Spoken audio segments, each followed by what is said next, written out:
Agradecemos a todos ustedes por su compañía, por su presencia en esta nueva transmisión desde la Asociación Espírita Tercera Revelación y su canal Tercera Revelación TV.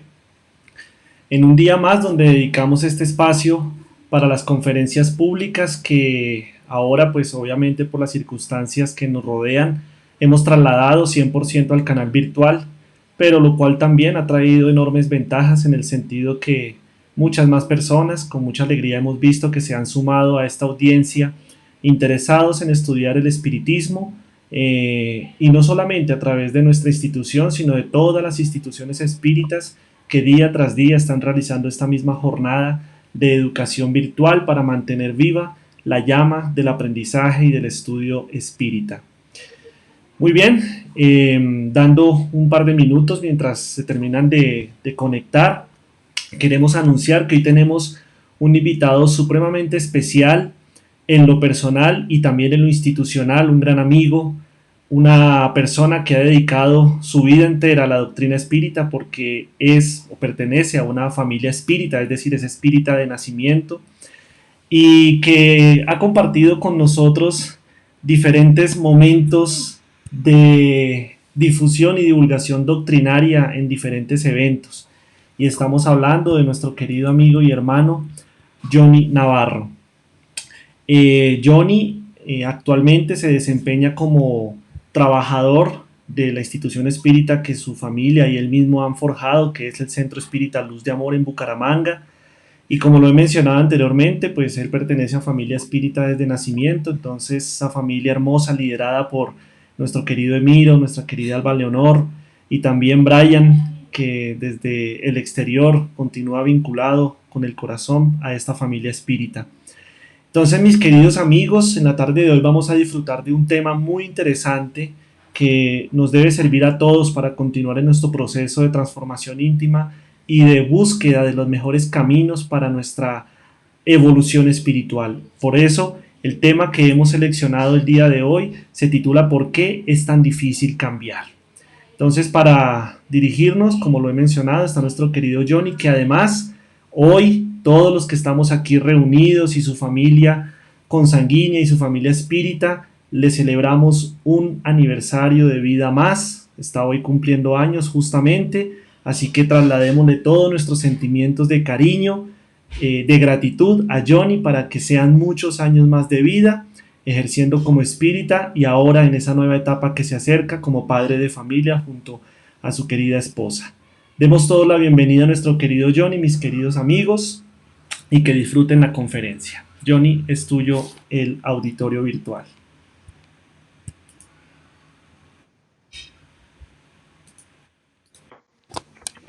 Bueno, muy buenas tardes para todos.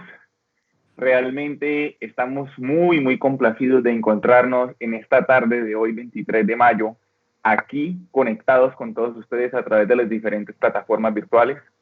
Agradecemos las palabras de Andrés y a todo el grupo espírita de trabajadores incansables del Centro Espírita Tercera Revelación en la ciudad de Bogotá. Definitivamente un ejemplo que esperamos seguir igualmente de trabajo. Estamos muy complacidos de poder encontrarnos hoy, día de celebración de un año más, con la oportunidad que nos brindan nuestros queridos hermanos de este centro espírita de trabajar en nombre de Jesús. Y más con este tema que nos corresponde en la tarde de hoy, que es ¿por qué es tan difícil cambiar? Estoy seguro que es una pregunta que muchas personas nos hemos hecho, y me incluyo ahí de primero, nos hemos hecho a lo largo de muchos años. ¿Por qué nos esforzamos? ¿Por qué trabajamos? Y a veces pareciera que vamos dando pasos más adelantados y nuevamente tropezamos y caemos. Y nuevamente queremos salir y nuevamente tropezamos. Así es que en la tarde de hoy queremos esbozar algunas herramientas y algunas realidades también, ¿por qué no?, que nos permitan entender cuáles son los mecanismos y por qué a veces se nos dificulta tanto, más también cómo poder hacerlo. Y para comenzar a hacer esto, en la tarde de hoy, queremos comenzar recordando algo sumamente importante. Era más o menos los años 1400, cuando uno de los pintores más notables que ha tenido la humanidad hasta hoy, era convocado para hacer una de las obras más majestuosas en su carrera artística. El pintor Leonardo da Vinci era llamado a una de las catedrales hoy por hoy más importantes en Milán para llevar a cabo una pintura por orden y deseo de su patrón y mecenas Ludovico Sforza. Ludovico lo había invitado para que se presentara en esta catedral y allí a los monjes que la dirigían les hiciera la pintura que ellos necesitaban. Da Vinci aceptó gustoso esta invitación de Ludovico y se presentó en la catedral junto a una pared blanca en la cual aquellos monjes querían que el maestro Da Vinci pintara la última cena, como vemos en la pantalla. Una obra bellísima, una obra que en 1980 fue declarada Patrimonio de la Humanidad. Sin embargo, que nos deja también muchas enseñanzas. Da Vinci analizó demoradamente aquel pedazo de pared y empezó a imaginar en su mentalidad de artista, en su imaginación, cómo podría ser esta obra, cómo podrían ser los momentos previos de compartir con los discípulos de Jesús a la crucifixión. ¿Qué podrían estar conversando? ¿Qué podrían estar comiendo? ¿Cuáles podrían ser las disertaciones que el maestro estaba dando para ellos? Y poco a poco empezó a esbozar la obra en aquel lienzo grande que se constituía esta pared. Y fue dando forma a cada uno de los apóstoles cuando comenzó a reflexionar cómo sería el temperamento de Juan, aquel apóstol amado que era tan joven y que el momento de la crucifixión no alcanzaba más allá de los 18 años de edad. ¿Cómo sería el rostro y el temperamento de Pedro, que pasaría la historia a ser conocido por su fortaleza, por su temperamento? Y así empezó uno por uno hasta que llegó el momento de dibujar a Jesús. Cuando él intentó esbozar el rostro del maestro, quedó quieto y empezó a pensar cómo yo podré pintar la mirada de Cristo. ¿Cómo sería su mirada? ¿Cómo serían sus ojos? ¿Cómo serían sus gestos? Y no sabiendo cómo hacerlo, decidió parar y salir a buscar a alguien en el cual pudiera inspirarse para el rostro de Jesús. Salió, buscó en los seminarios, buscó en iglesias, buscó en parroquias a personas jóvenes, seminaristas, que tuvieron una edad similar a la de Cristo en aquel entonces, según narraba la historia, para poder encontrar ese rostro que, si bien era joven y tierno, también tenía severidad. Y cuando ya se encontraba bastante desanimado, porque había recorrido casi todos los seminarios en Milán, se encontraba caminando por una región boscosa, una región de mucha naturaleza, muy tranquila, tratando de meditar cómo sería la mirada de Jesús. En ese entonces empezó a escuchar una flauta a lo lejos. Era un sonido que llegaba, pero que era bellísimo. Él se fue acercando poco a poco a este sonido y descubrió al pie de un árbol frondoso un joven que tocaba la flauta con maestría. Cuando se acercó un poco más, vio en el rostro de este joven el rostro que él estaba buscando para así poder pintar a Jesús. Era de aproximadamente unos 25 años de edad aquel joven, sin embargo, aparentaba la juventud y la severidad que él quería retratar en aquella pintura. Así es que en uno de los intervalos propios de la música, se acercó, se presentó con el joven, quien le contó que era pastor, al igual que sus padres, de un origen muy humilde, de una aldea cercana a Milán. Él le comentó del emprendimiento que estaba realizando con aquella pintura y decidió ir con este joven hasta la casa de sus padres para poder hablar con ellos. Les comentó a ellos, les pidió el permiso rutinario y pactó una suma de dinero para que este joven pudiera transferirse a Milán y así poder posar para él.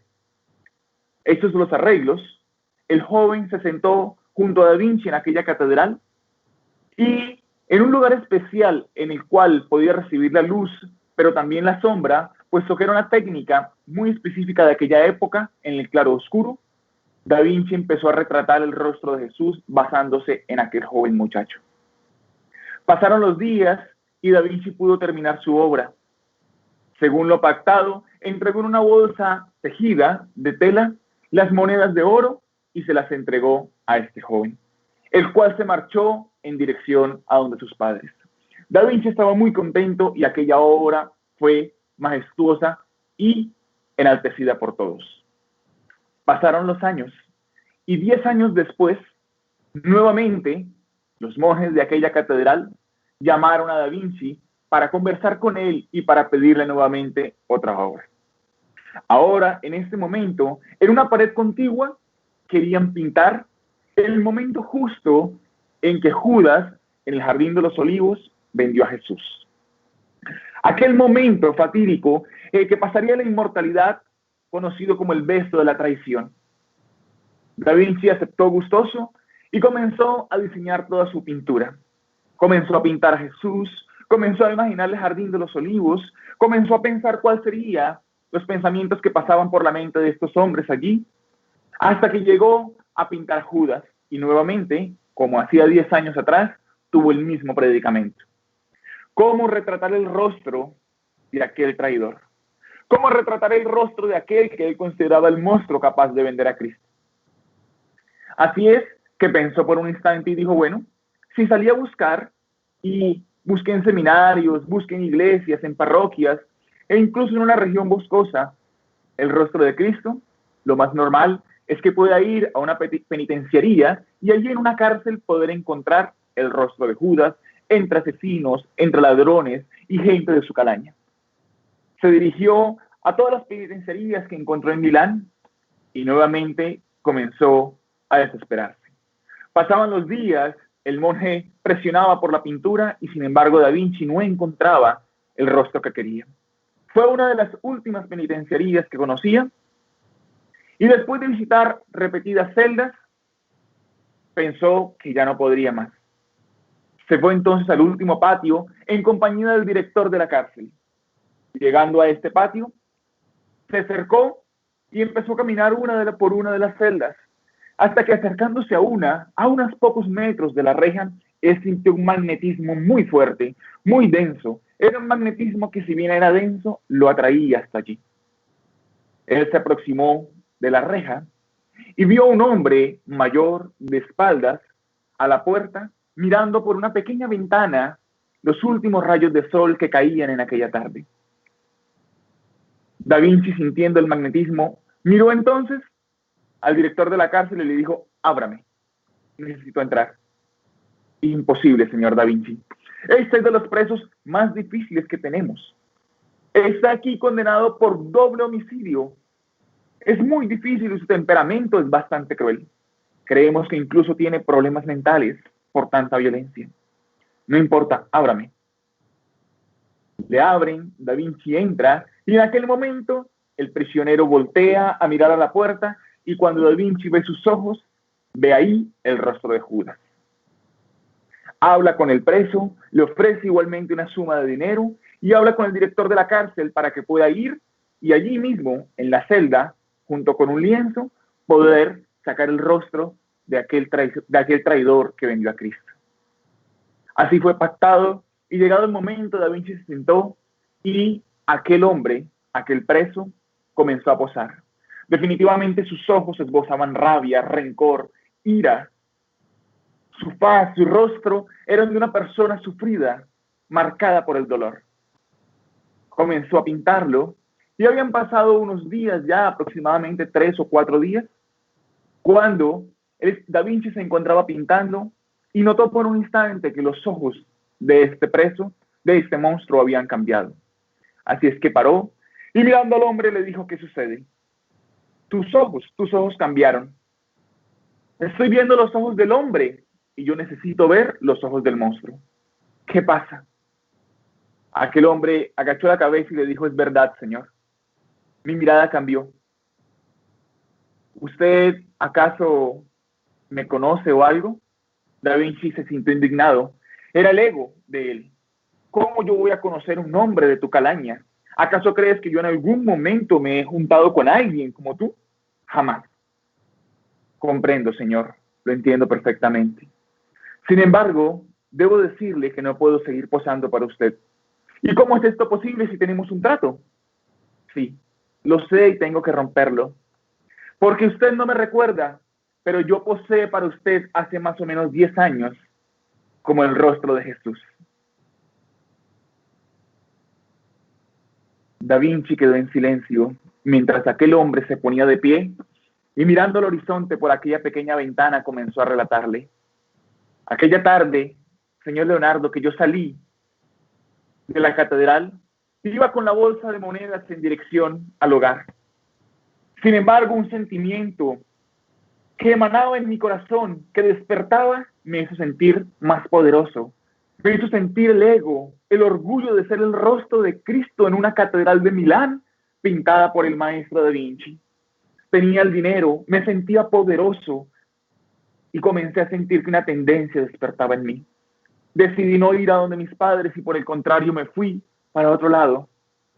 Empecé a andar de lugar en lugar y allí terminé en un bar, terminé en otro y terminé en uno de los barrios más detestables de la ciudad. Comencé a hacer cosas indebidas que prefiero no mencionar, Señor. Sin embargo, a veces en las noches yo pensaba si podría retomar mi camino, pero no es fácil cambiar. No es fácil volver al camino, Señor. Así es que yo continué ahí, conocí a una mujer. Ella vendía su cuerpo a cambio de dinero, pero yo me enamoré profundamente de ella y yo creí que ella de mí. Sin embargo, ella y sus amigos solamente querían sacarme las últimas monedas que me quedaban. Solamente querían usarme por el dinero. Y un día, cuando llegué a la casa, encontré a aquella mujer en la cama con un hombre, no por dinero, Señor, sino por placer. Y embriagado de rabia, tomé un cuchillo y los apuñalé a los dos hasta que se agotaron mis fuerzas. Por eso me encuentro aquí condenado por doble homicidio. Y ahora que usted me está pintando, nuevamente recordé en mi mente aquellos momentos de juventud en los cuales yo serví de rostro del Mesías y ahora sirvo de rostro del traidor. Y yo le pregunto, Señor, ¿será posible que yo pueda cambiar esto? Yo no puedo seguir posando para usted. Lo lamento. Da Vinci se levantó, salió en silencio, y aquel monje de la catedral tuvo que esperar varios años que Da Vinci pudiera encontrar el rostro que deseaba para terminar la pintura. Esta historia de una pintura tan memorable como lo es La Última Cena nos hace pensar cuántos de nosotros en diferentes grados tendremos el mismo sentimiento ante nuestras falencias y las falencias de aquellos que nos rodean, de si es posible transformar el alma, o preguntarnos por qué es tan difícil cambiar. ¿Por qué intentamos transformarnos en ovejas que sigan el rebaño del pastor de Cristo? Sin embargo, pareciera que en el interior afloran los lobos de las tendencias primitivas. ¿Por qué esto ocurre? Y es lo que queremos poder entender y esbozar en la tarde de hoy.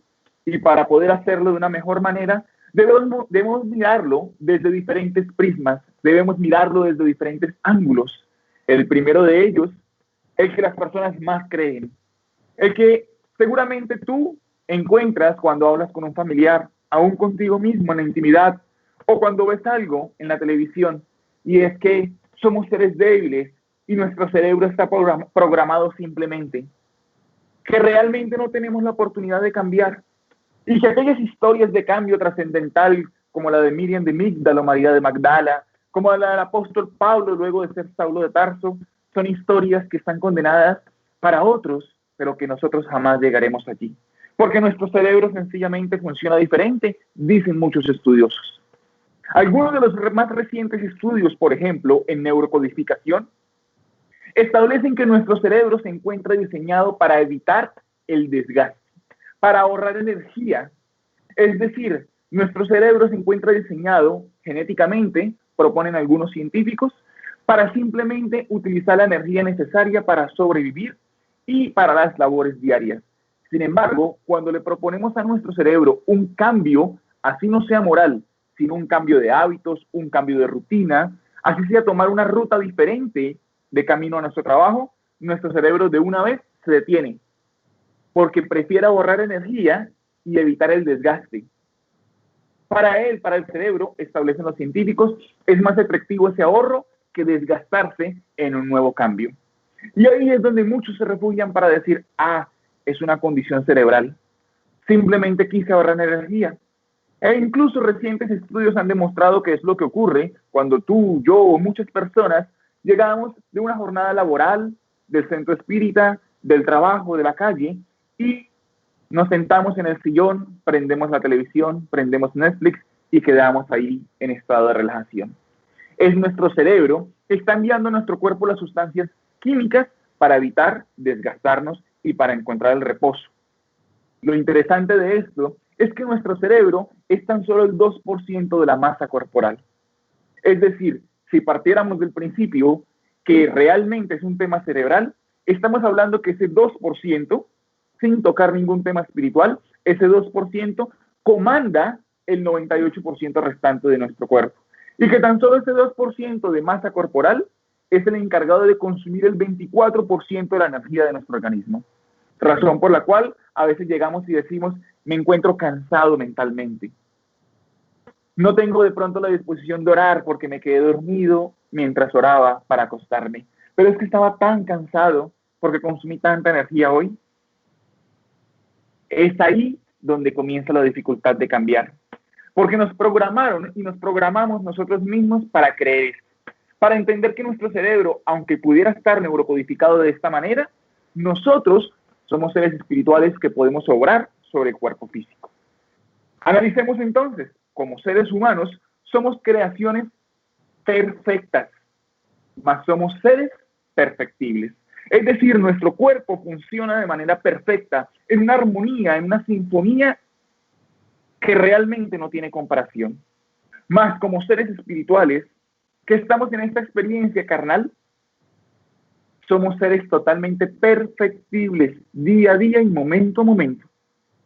Y como somos seres perfectibles, debemos encontrar la forma de generar los cambios necesarios para nosotros poder lograrlo. Debemos entender que si bien somos criaturas perfectas, en nuestro cerebro, en ese 2% de la masa corporal, existe más de 100 billones de neuronas. Y cada neurona hace en promedio más de entre 1000 a 10.000 conexiones con otras neuronas. Es decir, Dios nos creó y nos dotó de una inteligencia capaz de generar cambios, capaz de generar transformaciones a nivel espiritual, social, personal y colectivo. Con todo lo que nuestro cuerpo nos ofrece, nuestro cerebro tiene el córtex prefrontal, esta parte que hemos colocado ahí en rojo. Y ese córtex prefrontal tiene la capacidad, o es el encargado de la capacidad de la toma de decisiones que tenemos. ¿Qué quiere decir esto? Cuando tú, yo o cualquier ser humano va a tomar una decisión que impliquen también nuestra moral, establecen los científicos, esta parte del cerebro se activa.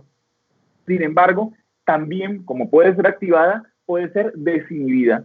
¿Cómo es una de las formas más normales de desinhibir nuestro córtex prefrontal? El alcohol. El alcohol es de las formas más sencillas para soltar las riendas del autocontrol a nivel cerebral. Porque al ingerir las sustancias alcohólicas, el córtex prefrontal se relaja y lo que en el cerebro, dicen los científicos, comanda la moralidad, disminuye. Y por eso se desinhibe. Sin embargo, cuando este se restablece al día siguiente, es donde viene la denominada resaca moral y el arrepentimiento. Y escuchamos muchas veces a las personas que deben decir, ay, no, es que yo jamás vuelvo a tomar. Y a los que lo rodean incluso reírse. En mi caso personal, por un tema de convicción propia, no ingiero y no he ingerido en mi vida bebidas alcohólicas.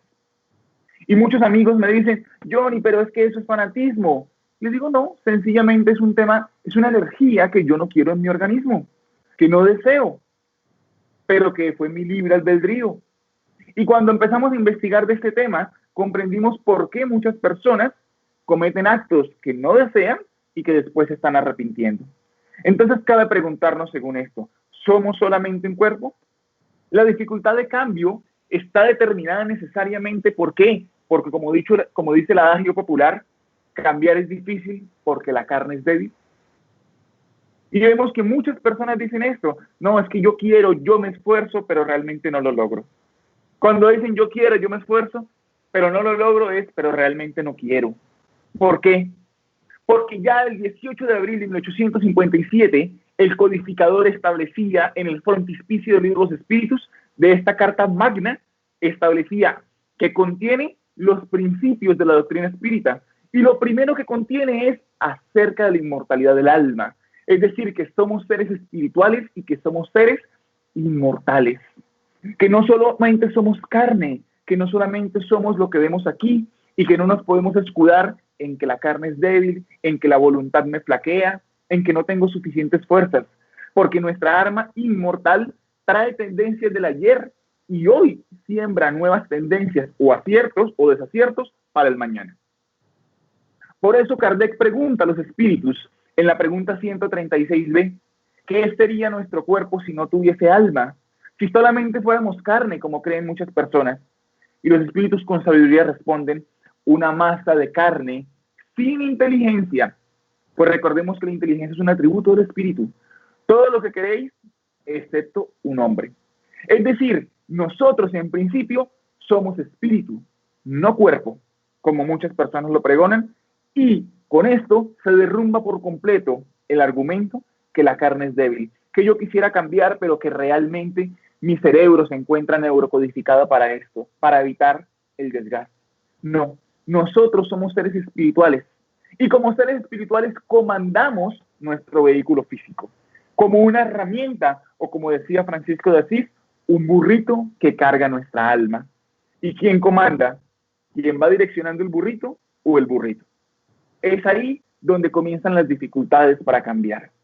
Por eso debemos entender que ese cuerpo, ese burrito del que estamos hablando, es simplemente una vestidura que hoy nos acompaña, que nos acompaña por 30, 50, 60, 80, 100 años. Más que como vestidura que es, en algún momento dejaremos. Y que no somos tampoco un esqueleto, como proponen algunas creencias, que una vez deja esa vestidura, simplemente pasa a ser un alma errante, sino que somos espíritus, espíritus llamados a reformarnos, y que nuestra fatalidad es la evolución. Queramos o no queramos, estamos llamados a evolucionar, y Jesús espera por nosotros, con urgencia, mas también con paciencia, dicen los espíritus. Así es que debemos entender que si nosotros somos los espíritus, nosotros comandamos sobre la vestidura y tenemos el control y la fuerza y la voluntad para poder transformar nuestra alma. Al demostrar la existencia de la inmortalidad del alma, el espiritismo reanima la fe en el porvenir, nos dice Allan Kardec en las conclusiones del libro de los espíritus. Reanima la fe en el porvenir, levanta el ánimo a los que están abatidos y hace soportar con resignación las vicisitudes de la vida. En estos momentos, como seguramente ya muchos están cansados de oír, sí, estamos afrontando dificultades a nivel global. Sin embargo, el espiritismo, al establecer que somos almas, que somos espíritus inmortales, reanima esa fe en el porvenir. Nos da ánimo para continuar. O aquellos que dicen, yo quisiera cambiar, pero es que ya yo estoy muy viejo o muy vieja para hacerlo. Ya, como dicen en Colombia, perro viejo ya no aprende a ladrar, ya definitivamente no puede cambiar y árbol que nace torcido no se endereza. Esos son los refranes que utilizamos ante la ignorancia de entender que nosotros somos seres perfectibles, que podemos levantar el ánimo, que podemos trasegar en la inmortalidad cambiando, que podemos mejorar. Y nuevamente Kardec interroga ahora en la 192A a los espíritus frente a esto.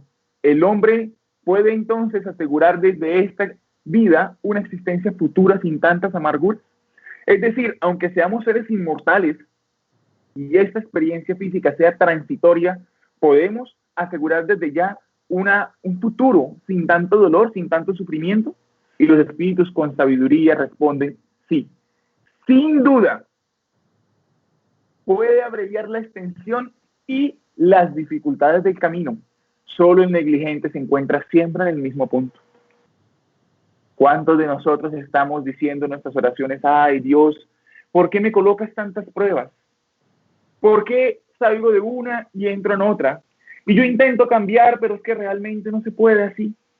Es muy difícil. Y no nos damos cuenta que nosotros somos los que podemos abreviar la extensión y las dificultades que afrontamos. Y que si bien permanecemos aún en estas, muchas veces, la gran mayoría, es por nuestra misma negligencia de cambiar, porque queremos recibir cambios, queremos recibir virtudes que aún no merecemos, pero que juzgamos merecer, víctimas de nuestro ego y de nuestro egoísmo. Ahora, si en nosotros está poder abreviar esta extensión, ¿por qué no lo hacemos? Y el maestro leonés queda de una mentalidad tan profunda y tan estudiosa Pregunta entonces a los espíritus, sabiendo ya la respuesta anterior, si el hombre tiene entonces el libre albedrío de sus actos. Sí, como está ahí en esa imagen, sufrimos por nuestra propia voluntad, porque si bien tenemos la oportunidad de abreviar nuestras dificultades, también tenemos la oportunidad de prolongarlas. Y los espíritus con maestría le dicen, dado que tienen la libertad de pensar, tiene la de obrar. Sin libre albedrío, el hombre sería una máquina. Es decir, las dificultades que hoy vivimos, queridos hermanos, hermanas que estamos aquí conectados en la tarde de hoy, son producto de nosotros mismos, ya sea pruebas que elegimos o expiaciones que nosotros mismos gestamos en el ayer o en el mismo o en la misma actualidad. Y no por eso debemos sentirnos culpables, mas sí, como establece la mentora Juana de Ángeles, responsables y tener la reparación para esto. Mas no vale sentirse responsable y reparar cuando vamos a volver a caer. Debemos sentirnos responsables, reparar y mejorar. Tenemos el libre albedrío. Los espíritus siempre nos han dicho que no están ahí para nosotros, para aconsejarnos, para ayudarnos, para guiarnos, los espíritus benefactores. Pero ¿de quién depende la decisión última? De nosotros. De nosotros. Debemos entender que vamos a afrontar dificultades, sí. Alguna vez un espíritu decía, debes entender que la puerta es estrecha y el camino es espinoso. No esperes encontrar flores que bordean el camino, las rosas que bordean tu caminar, no. Vas a encontrar seguramente espinas que te direccionen hacia la puerta estrecha. Mas has de recordar que fue con las espinas que coronaron a Cristo, no con las rosas. Y las espinas que hoy tienes son las rosas que recibirás en el mañana. Así es que depende de nuestro libre albedrío, queridos hermanos, tomar las decisiones correctas y comenzar a modificar nuestra conducta. No en el hoy, no modificaciones que solamente impactarán hoy, sino que impactarán nuestra vida espiritual. Nuevamente Kardec interroga a los espíritus. En estado errante, yo les acabé de decir hace unos momentos que tenemos pruebas y tenemos expiaciones. Entonces los espíritus preguntan, o mejor, Kardec pregunta a los espíritus, en estado errante, ¿tiene entonces el espíritu conciencia y previsión de lo que habrá de sucederle en la vida? Antes de empezar la etapa corporal, él mismo escoge la clase de pruebas que quiere sufrir. Tú, muy seguramente, que hoy estás aquí conectado o conectada, escogiste la dificultad que hoy afrontas. Sembraste la tendencia que hoy te cuesta erradicar, como yo también lo hice y como todos lo hemos hecho. Mas, si nosotros mismos la escogimos, y la misericordia de Dios es grande y no nos permite escoger algo mayor a lo que podamos soportar, también tenemos el poder de transformar esta dificultad en una bendición, de transformar esta tendencia en una virtud y de transformar aquellas espinas en rosas. María de Magdala fue el pantano que fue capaz de transformarse en estrella. Saulo de Tarso fue el perseguidor que fue capaz de convertirse en el apóstol que predicó aún a aquellos que no lo querían oír. Tú y yo y todas las personas tenemos la misma capacidad de transformarnos. Mas para eso son necesarias cosas que vamos a ver a continuación. Primero, entender que nosotros tenemos, como algunos denominan, vicios de la carne y también vicios morales. Es decir, esas tendencias, esos defectos, ese egoísmo marcado, esa impaciencia, esa rabia que estalla a la menor dificultad, esa tristeza que embarga víctima nosotros mismos de conflictos psicológicos propios, de ese miedo que precisamente Milton hablaba en una conferencia en la mañana de hoy. Ese miedo que traemos. Más también tenemos los que muchas personas denominan los vicios de la carne. El alcohol, el cigarrillo, la pornografía, la gula, el juego. Y somos esclavos de esos vicios. Pero lo curioso, lo que quiero que veas de esta imagen, no es que digas, ay, sí, así parezco yo, esclavizado a eso. No. Realmente lo que quiero que comprendas es que tú y yo somos portadores, como ves ahí en el cuello de aquel hombre, somos portadores también de la llave que nos libertará de la prisión que nosotros mismos hemos creado. Somos portadores, la tenemos más cerca de lo que creemos. Esa llave nos puede liberar. Sí, hay espíritus que influyen. Hay espíritus que influyen en nuestros pensamientos, se lo dijeron los espíritus guías a Kardec. Porque también muchos dicen, sí, yo soy portador de esa llave. Pero es que yo siento la influencia de los espíritus que no me deja y yo intento, pero es que los espíritus... No, tampoco es una excusa. Como no lo es la parte física que ya la analizamos en principio, tampoco lo es la influencia. Porque los espíritus, si bien dicen esto, también responden que nosotros somos antenas encargadas de sintonizar correctamente. Haz de cuenta que somos antenas de radio. Las ondas están en el ambiente. Las ondas se encuentran en el ambiente como las ondas radiales, como las ondas de los equipos que hoy utilizamos. Y hay equipos que sintonizan ciertas ondas y hay otros que no. Tú y yo somos antenas, todos somos antenas de la espiritualidad.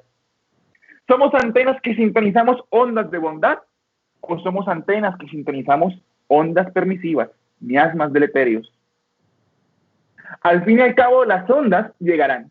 ¿Más de quién dependió que las sintonizara? De nosotros. No pueden llegarnos ondas, miasmas, ondas negativas cuando estamos sintonizando ondas positivas. Y no podemos pedir solamente que nos lleguen bendiciones cuando nuestro comportamiento es totalmente reprobable. En el día de ayer precisamente hablábamos, en un estudio que hacemos en la Casa Espírita, hablábamos con el grupo de estudio acerca de un tema similar y establecíamos y recordábamos que nuestros pensamientos juegan un papel importante en él. Y como antenas que somos, debemos estar en constante sintonía con el mundo espiritual superior para cualquier trabajo que vayamos a realizar. Debemos estar en oración constante. Debemos regular nuestros pensamientos. Y para eso vamos a dar unas herramientas para la transformación. Hasta aquí hemos visto y hemos esbozado algunas de las dificultades que las personas creen que tenemos para poder cambiar. Que responderían a esa pregunta, ¿por qué es tan difícil cambiar?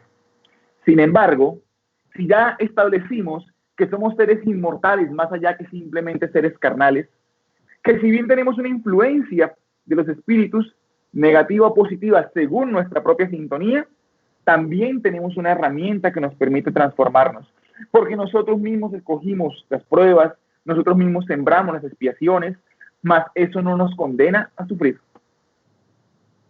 Jesús no condena a nadie al sufrimiento, porque Jesús es amor, Él nos ama. Y si ha de condenarnos a algo, es al porvenir de la nueva era, al porvenir de amor que espera por todos. La primera herramienta nos la da el libro de los Espíritus, cuando dice en la pregunta 919, ¿cuál es el medio más práctico y más eficaz para mejorar nuestra vida y resistir a la incitación del mal? Y San Agustín con maestría responde, conócete a ti mismo.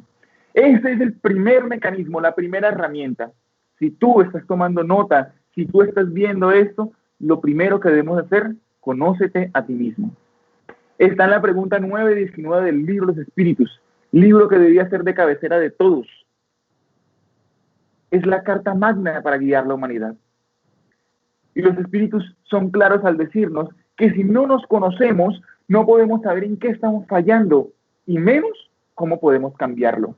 Por eso San Agustín dice ahí, el conocimiento de sí mismo es por consiguiente la clave del mejoramiento individual. Hablamos del mejoramiento colectivo, hablamos de las dificultades que vivimos como planeta. Sin embargo, las dificultades colectivas, las problemáticas sociales de pobreza, de guerras, nacen de las problemáticas individuales, del ego que todavía toma cuenta de nosotros, del orgullo como cáncer moral que pareciera devorar la humanidad. Si demoráramos más tiempo en conocernos a nosotros mismos, esto no pasaría. Hace unas semanas, hace unos días, perdón, leí una entrevista que daba el mayor medallista olímpico de nuestros tiempos, Michael Phelps, nadador.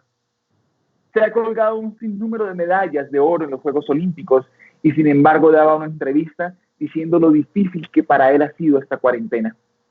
Acostumbrado, decía él, a estar en las piscinas, a estar nadando, decía, sufro de depresión, sufro de un desequilibrio en las emociones, la rabia toma cuenta de mí, la tristeza, y siempre había canalizado esto en el agua, como un mecanismo de fuga que me servía para impulsarme en nadar. Y ahora que no he podido nadar, que los sitios de las piscinas están cerradas y tengo que lidiar conmigo mismo, no soy capaz. No soy capaz de lidiar conmigo mismo. Incluso decía, discuto con mis hijas, con mi esposa. He llegado a gritarlas, estallando constantemente porque no soy capaz de dominarme interiormente. Cuando leía esta entrevista, pensaba en la importancia que tiene esta respuesta de San Agustín. La importancia de conocernos a nosotros mismos para dominar y transformar esas malas inclinaciones. La segunda herramienta para la mejoría, cuidar los pensamientos. La vitalización de ideas edificantes que se establecen en los espíritus constituye el cielo generoso de la felicidad. Sin embargo, de igual manera, de igual modo, la mentalización de ideas negativas constituye un infierno que atormenta al alma. Es decir, el cielo y el infierno viven en nosotros mismos y parten de nuestros pensamientos, de nuestra conciencia. Cada vez que estamos pensando algo, que decimos, ay, no, es que yo no sabía si era malo o bueno, hay una herramienta que uso con frecuencia, que recomendamos y que aprendimos de grandes mentores en la doctrina, y es aquello que estás pensando en este momento, recomienda Juana de Ángelis, ¿podrías decirlo en público y sería bien visto? Desde que yo escuché esto, desde que leí esto, yo dije, wow, qué herramienta. Y cada vez que un pensamiento llega a la cabeza, inmediatamente buscamos reflexionar si esto lo podríamos decir en público o no. ¿Por qué? Los científicos establecen que tenemos en promedio 95.000 pensamientos diarios. 95.000, de los cuales aproximadamente 90.000 son repetitivos. Repetitivos y dicen viciosos y depresivos. Es decir, nuestros pensamientos dominantes son de vicios y de depresión. 3.000 pensamientos, dicen los científicos, son más o menos. Y solo 2.000 se consideran buenos pensamientos. Estamos habituados a pensar negativamente, a estar con una onda depresiva mentalmente. Si nosotros volcáramos eso y por el contrario, tuviéramos más de 90.000 pensamientos positivos, estuviéramos en sintonía, en armonía constante, sintonizando como antenas a los espíritus benefactores, nuestra vida sería muy distinta. Se transformaría. Por eso nuestros pensamientos son clave. Ser un buen jardinero de tus pensamientos. Erradica entonces la maleza, sembrando las semillas correctas de la fe. Somos jardineros de nuestros pensamientos. Nosotros decidimos qué ponemos en ellos. Si ponemos la maleza del pensamiento pernicioso o si ponemos por el contrario la flor delicada, el lirio suave del pensamiento benéfico. Aquellas cosas que te permites mantener son difíciles de erradicar. Si ya sabes que tienes alguna tendencia que solamente tú conoces, que guardas allí en tu interior y que deseas cambiar, mas te permites mantener en tu pensamiento, aunque no divulgues, es una maleza que se está enraizando cada vez más en el inconsciente, que está minando el espíritu y que cuando queramos cambiar va a tomar incluso varias vidas poder modificar. Por eso hoy sembremos en nuestro pensamiento las semillas de la fe. Sembremos en nuestro pensamiento las semillas de amor. Saulo de Tarso fue al desierto para tomar fuerzas antes de convertirse en el apóstol Pablo. Hoy que estamos en esta pandemia, entiende que esta cuarentena impuesta, que este momento de estar en la casa necesariamente, es el desierto que Dios te ha permitido, que nos permite a todos, para que recojamos fuerzas, coraje espiritual y moral para afrontar las batallas del día a día y poder transformarnos. No te permitas salir siendo igual o peor de como eras antes, pues de nada habrá servido. Erradica en estos momentos los pensamientos negativos y siembra pensamientos positivos. Y la mejor forma de sembrarlos es con esta herramienta, la oración. Me encanta cuando Manuel Filomeno de Miranda dice, oración es vida, y vida con Jesús es vida en abundancia. La oración no solamente es un mecanismo para la transformación moral, sino es uno de los principales. Y no significa estar en recogimiento absoluto todo el día, no. Significa estar en oración constante mentalmente. Y cuando aprendes a desarrollar esto, puedes estar en oración en cualquier parte en donde te encuentres. Porque no sabemos en qué parte la prueba nos va a saltar. La dificultad nos va a probar. El obstáculo se va a presentar. Y si nos mantenemos en oración, estaremos en Jesús. Estaremos en abundancia de amor. Y así podremos responder bien y luego ratificar y sentirnos felices de poder haber mejorado, de poder haber transformado una tendencia. Así como debemos orar, la siguiente clave, recapitulemos hasta aquí, cuidar los pensamientos, la oración y las que hemos visto, más esta es de vital importancia, leer y estudiar como hábito. El espírita, dice la mentora Juana de Ángelis, no puede prescindir del estudio. Estudio también es trabajo. ¿Cuántos hay que dicen, no, es que yo quisiera poder leer, quisiera poder estudiar, pero es que no me queda tiempo? No me queda tiempo, definitivamente yo quisiera, pero entre la familia, entre el trabajo, y es preferible ir a trabajar en el centro espírita con mucho amor que leer y estudiar. No. Estudio también es trabajo, y si queremos realmente trabajar para Jesús, es nuestra labor convertirnos en mejores herramientas para trabajar. No es lo mismo trabajar con un buen asadón arando el campo que con un imperfecto. A la medida que leemos, que estudiamos y lo convertimos en hábito, podemos encontrar las falencias y las herramientas para mejorarlos. Es decir, como dijimos, la primera clave y quizás la más importante, conocernos a nosotros mismos. El estudio nos va a permitir también estudiarnos y hacer esa introspección necesaria. En estos momentos en que no podemos ir para afuera, vayamos para adentro de nosotros mismos. Y yendo adentro de nosotros mismos, conozcámonos para poder cambiar. Narra el espíritu de Humberto de Campos que cuando el insigne apóstol lionés Kardec se encontraba apenas recogiendo los librillos que irían a transformarse posteriormente en el libro de los espíritus, y él apenas se encontraba esbozando algunas preguntas, recogiendo cuadernillos y demás, tuvo noticia de que el líder en su momento histórico, Martín Lutero, de la Reforma y la Contrarreforma, aquel que luchó contra las indulgencias de la Iglesia, narró en algún momento de su vida que él tuvo un sueño en el cual visitó el paraíso, decía Lutero, y de allí pudo extraer bellezas y enseñanzas en las cuales él cimentaría su enseñanza. Y cuando Kardec tuvo conocimiento de esto que Lutero decía, él se fue reflexivo en aquella noche para la casa con los cuadernillos que recopilaba y se acostó a dormir pensando en estas palabras de Lutero y en aquel sueño. Entonces, en aquel momento, se desdobló y un espíritu sublime, amoroso, lo esperaba junto a la cama. Y cuando el maestro Kardec se desdobló, el espíritu lo llevó y pronto Kardec se vio en una región bastante dura, una región de sufrimiento, narra, una región bastante difícil, en donde los gemidos de dolor, el llanto, se mezclaban con las carcajadas y las blasfemias. Y él, viendo esto, y viendo a aquel mentor que lo acompañaba, lo interrogó diciéndole, es una región muy difícil.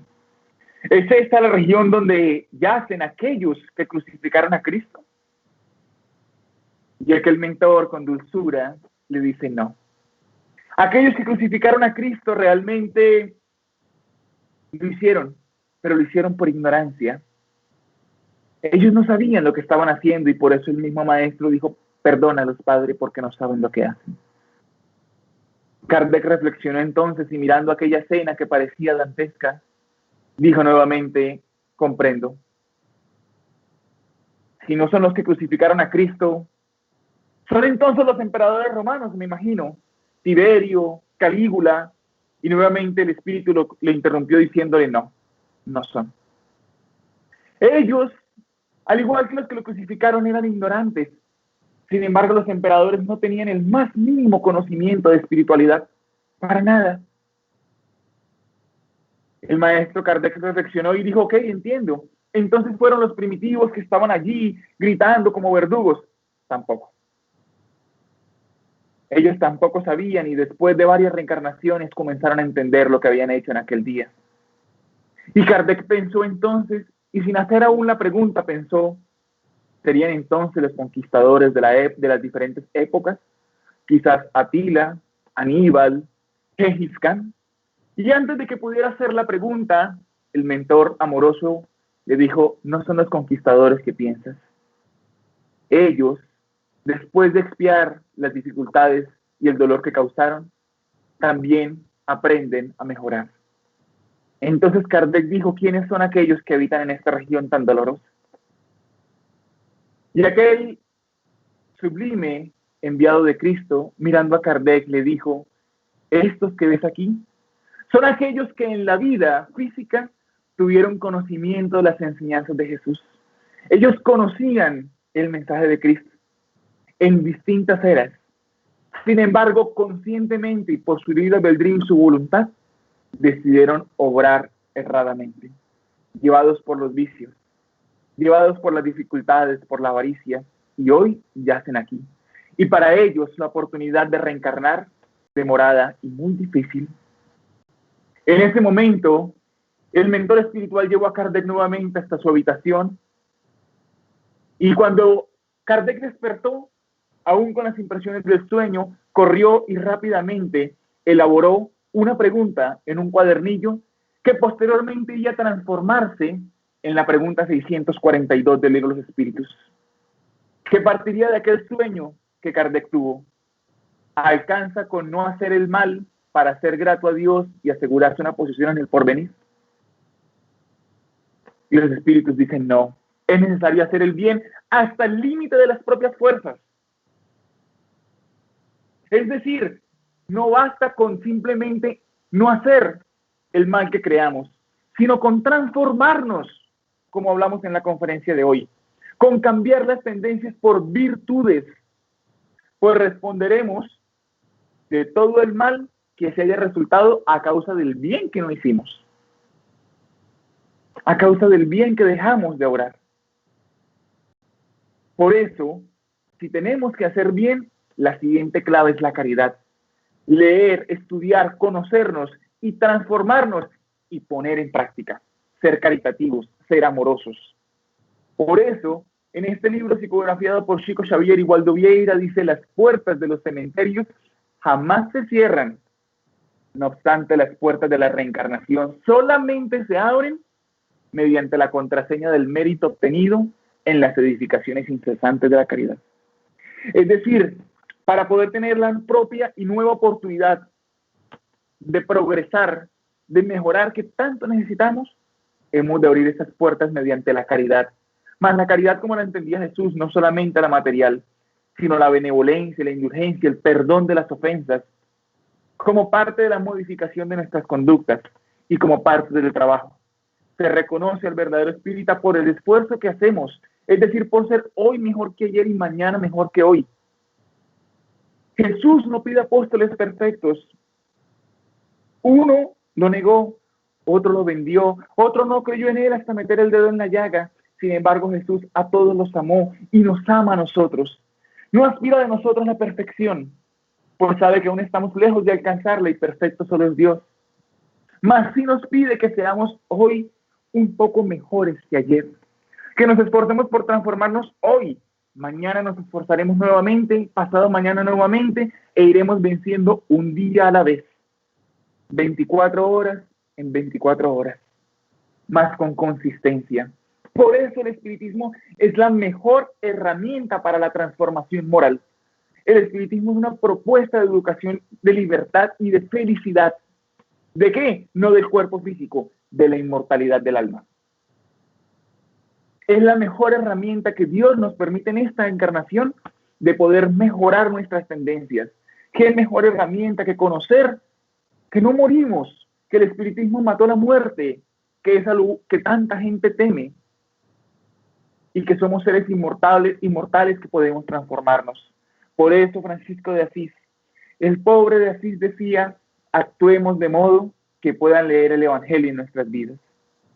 Lo que tú hagas, lo que cada uno de nosotros hagamos, decía Francisco, es quizás el único sermón que alguien escuchará hoy, tus actos. Por eso transformémonos moralmente, cambiemos para poder convertirnos en un evangelio vivo, y que cada vez que alguien mire nuestras páginas, ya sea de nuestro ayer, de nuestro presente, y quiera leer las de nuestro futuro, pueda haber páginas doradas de la práctica enseñanza del evangelio de Jesús. Ese Jesús amoroso que tanto nos da, ese Jesús que es el amor mismo que no fue amado y que pudo quedarse en el infinito y sin embargo escogió venir y guiarnos, y aún hoy lo sigue haciendo.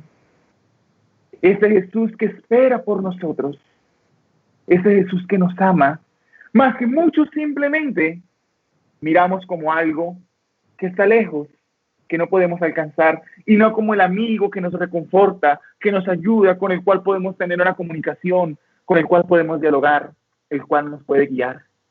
No basta con admirarlo solamente, hay que acompañarlo, hay que acompañar a Cristo.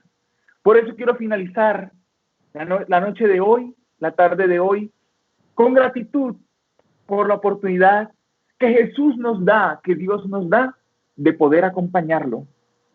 No solamente de admirarlo en una estatua ni nada. Recordando de esta manera el amanecer de una mañana muy bella, muy especial, en el cual un barco que venía proveniente de África llegaba al puerto de Ostia con un cargamento muy especial de prisioneros. Sin embargo, uno de ellos era muy especial. Cuando el sol comenzaba a despuntar, los prisioneros comenzaron a descender y comenzaron a bajar del barco, y el último de ellos, un hombre de edad muy avanzada, que iba esposado con grilletes de manos y de pies, y caminaba lentamente mientras un guardia romano lo empujaba. Cuando comenzó a descender y vio las columnas de la bella Roma que se alzaban en el mármol esculpido y que el sol penetraba, él sonrió mirando el amanecer, y el guardia, tosco y violento, al ver la sonrisa de aquel hombre de edad avanzada, lo empujó al caer al piso y le preguntó: ¿de qué te ríes? ¿No ves que vas a morir en las próximas horas en el circo?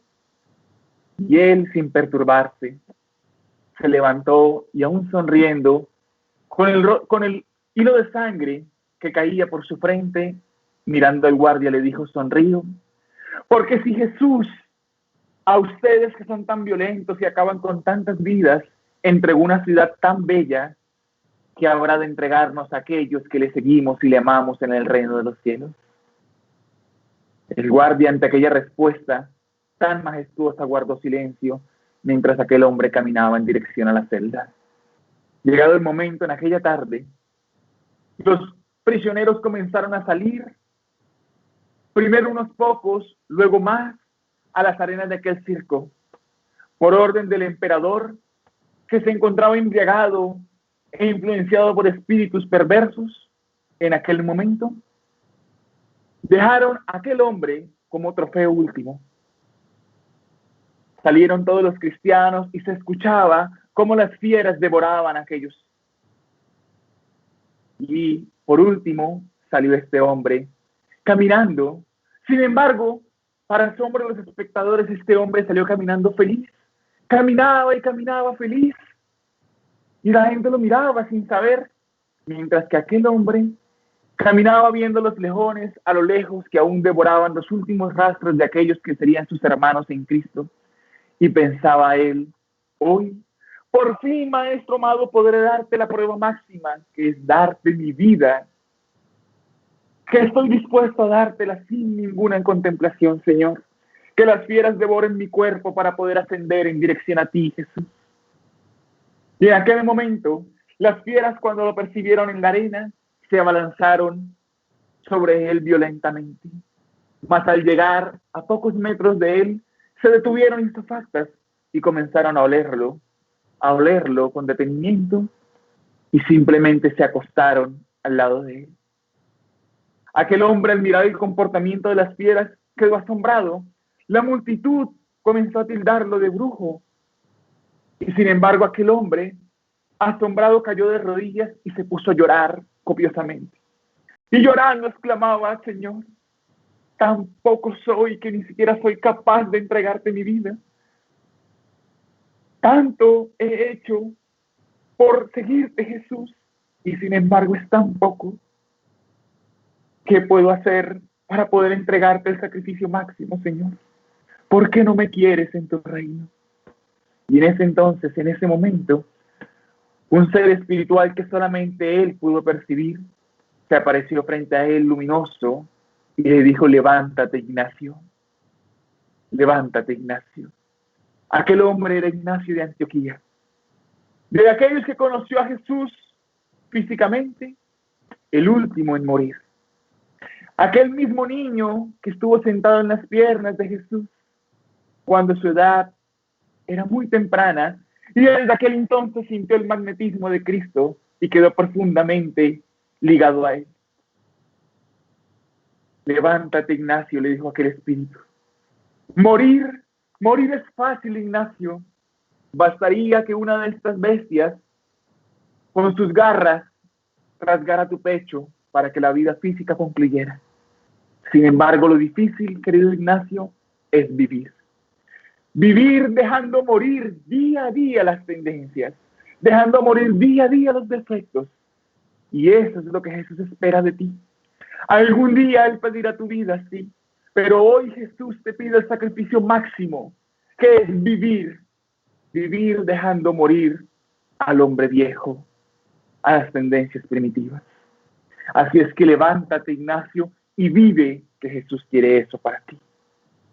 El emperador, asustado e imantado por aquel fluido tan celestial de ese espíritu, sin poderlo percibir, ordenó que lo sacaran del circo. Los hermanos del colegio apostólico comenzaron a decir que él había jurado y había negado a Cristo para poder salir vivo por miedo. Él guardó silencio. Y aún en el pasar de los días se escuchaba en la acústica de su alma: vive, Ignacio, que es difícil vivir dejando morir las tendencias. Eso es lo que Jesús quiere para nosotros hoy.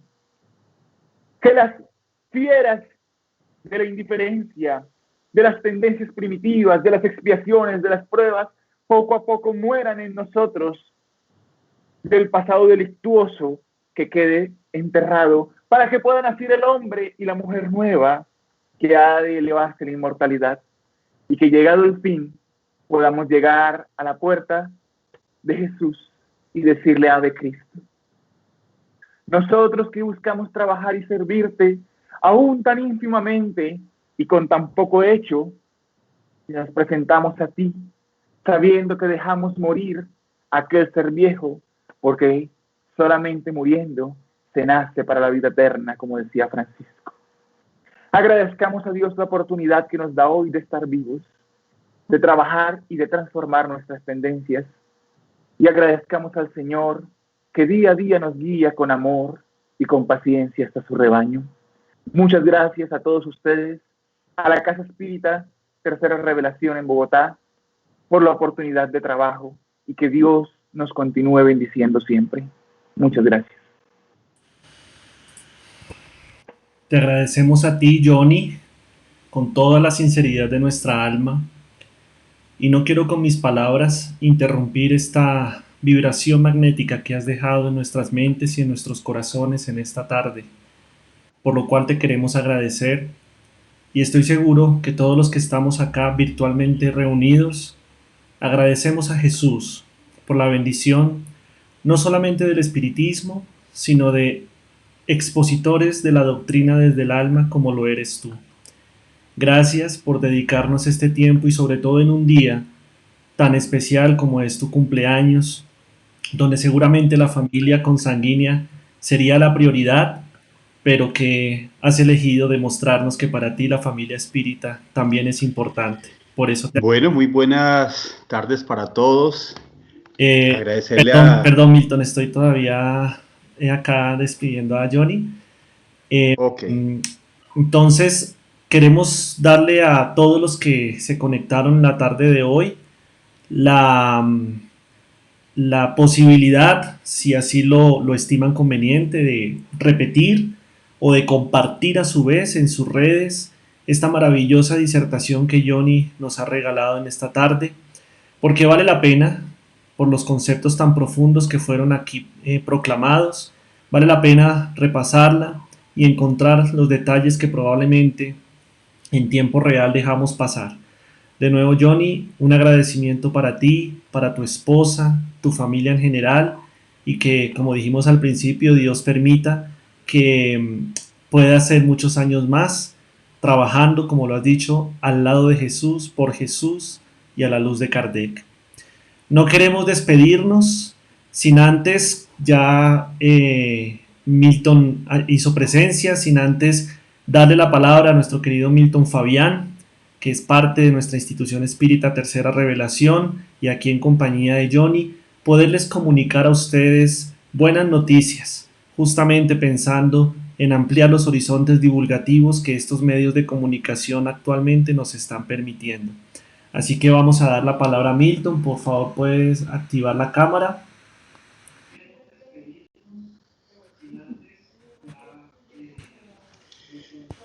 bueno, muy buenas tardes a todos. Primero que todo agradecerle a Johnny Navarro Camacho por esa extraordinaria conferencia. Johnny, la verdad que tienes unos sentimientos muy grandes.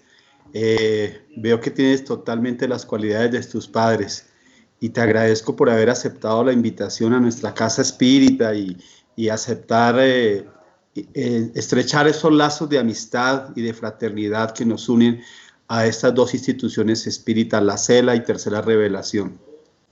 Mil y mil gracias.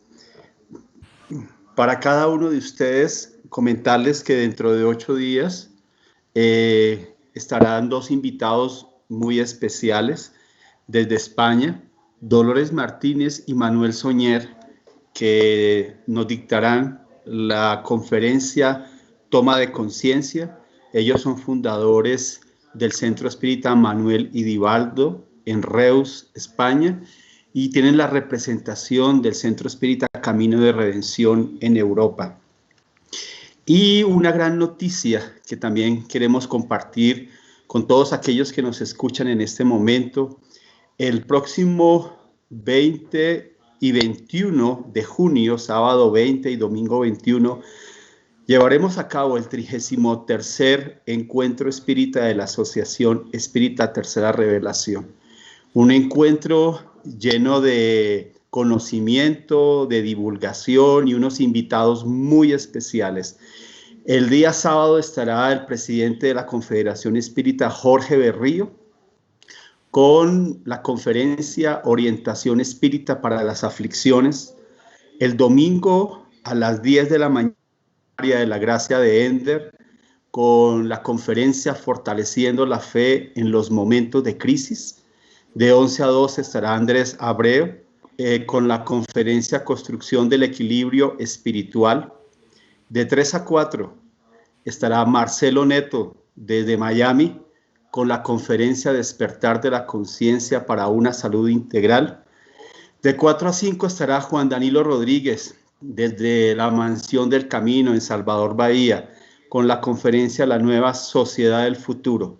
Y la gran sorpresa para todos, a las 5 de la tarde estará Divaldo Pereira Franco acompañándonos en el 33º encuentro de la Asociación Espírita Tercera Revelación con la conferencia Vida Feliz en Tiempos de Transición. Entonces queremos compartirlo con todos aquellos que nos escuchan, que por favor nos acompañen en este encuentro, que lo divulguen en todas sus instituciones espíritas. Para cada uno de ustedes, muchísima paz, que Jesús los bendiga y nos volvemos a ver todos los días en las actividades de la Asociación Espírita Tercera Revelación virtualmente, así como en la conferencia dentro de 8 días con María Dolores Martínez y Manuel Soñer. Un abrazo fraterno para todos. Feliz noche. Gracias, Johnny. Un abrazo. Chao, Johnny. Chao, muchas gracias a ustedes.